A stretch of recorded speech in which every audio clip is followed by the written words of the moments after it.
Good morning. Welcome to week 2 of Intro to Education. We are going to be discussing Module 2 this week and kind of going through the learning outcomes that are expected this week. I hope you had a great beginning week, and I think you'll start to get the hang of things and how this class is going to be lined out. And if you have any questions at this point, let me know. But everything looks good so far. I've got a class on Cengage or Canvas, and then I have a Google Classroom, and everything looks good as far as lessons were turned in on time. I think you all accessed everything well.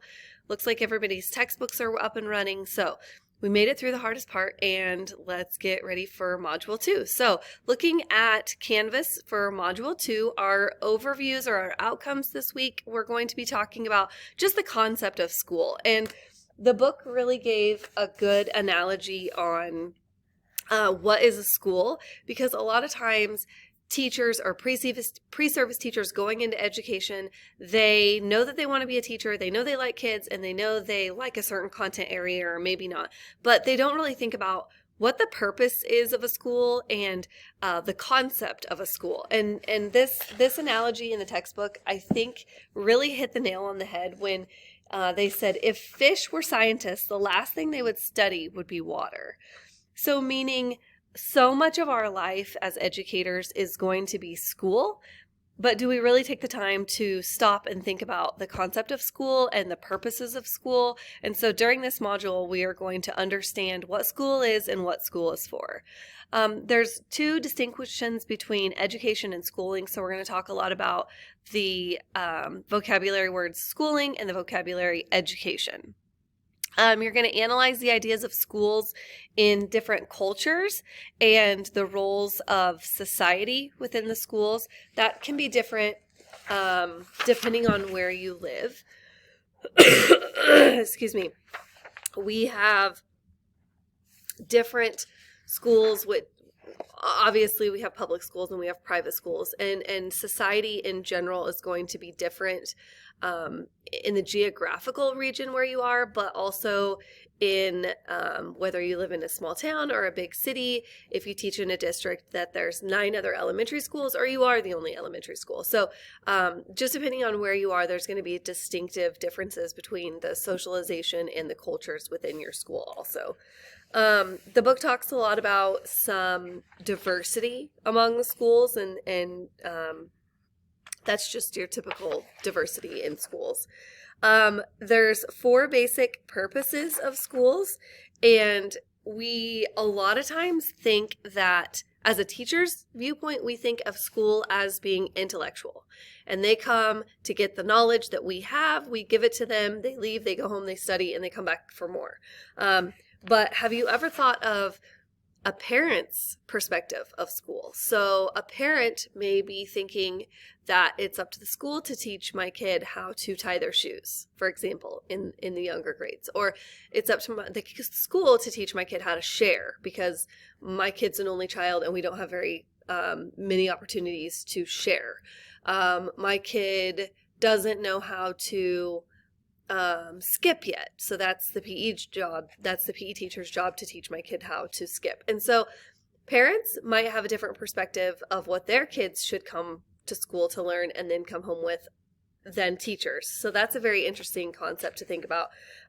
Political and civic purposes, social purposes, which is what I just talked about, and economic purposes. So the chapter just has some quick paragraphs, some quick descriptions on considering the different perspectives of a school. Describe 4 basic purposes of schools. There we go. Identify at least 2 research findings about the nature of schools in elementary, middle school, and high school. So throughout the book,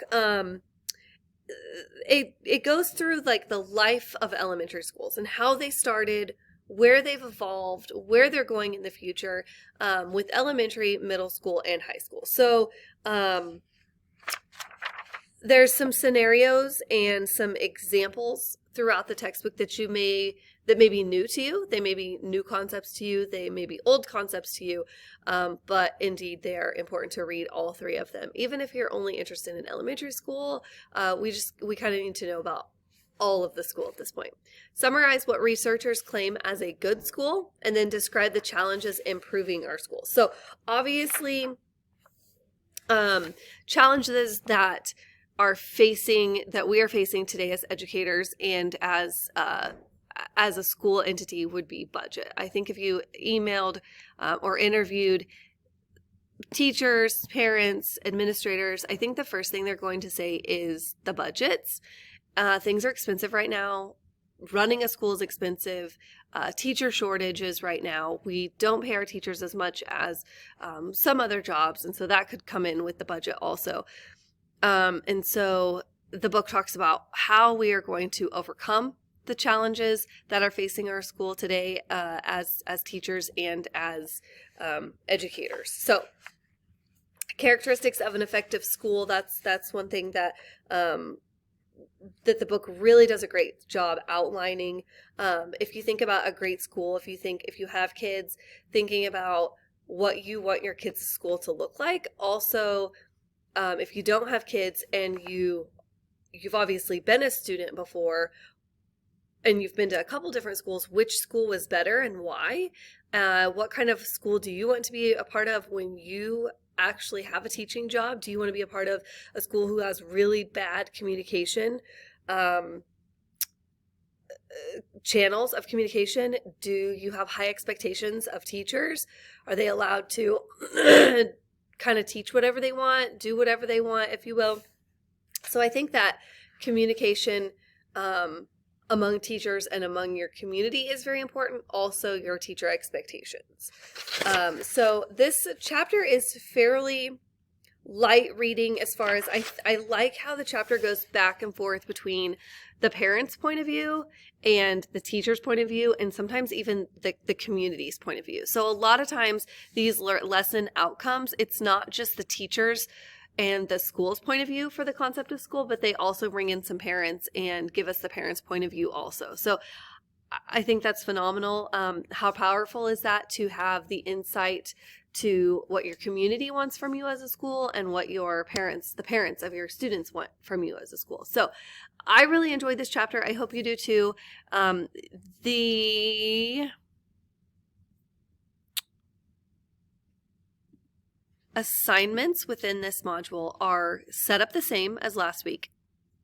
So you're going to, here was the overview.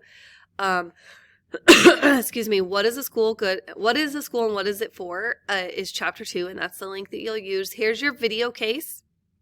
And then the quiz again, did you get it? On week 2, I just kind of went through in week 2, we're going to discuss this. Think about this, the culture. You don't have to actually answer this in a discussion, but I thought it would be a good opening thought. Had you thought about your school being a culture? In what ways do you think cultures in schools you attend affected or changed you? Think about the school that you're in right now. What culture do they have? Do they have a high culture around civic engagement, sports? Do they communicate well? Things like that. What's the culture that really defines the school that you're in, or even if you're not in a school that you want to be a part of? And then for chapter 2 quiz, I found this Quizlet to help you with your vocabulary terms and words, so that could help you study. So that is it for chapter 2. I'm going to, everything else is the same as far as it's going to be due. This video will upload Tuesday morning. Your assignments are due by Sunday evening. So take your time reading the chapter. Have fun with that. Hold on. I think you only have a scenario. Yes. Have fun with the video case. You don't have a scenario this week. And then your quiz. So if you have any questions, please let me know, and have a wonderful week.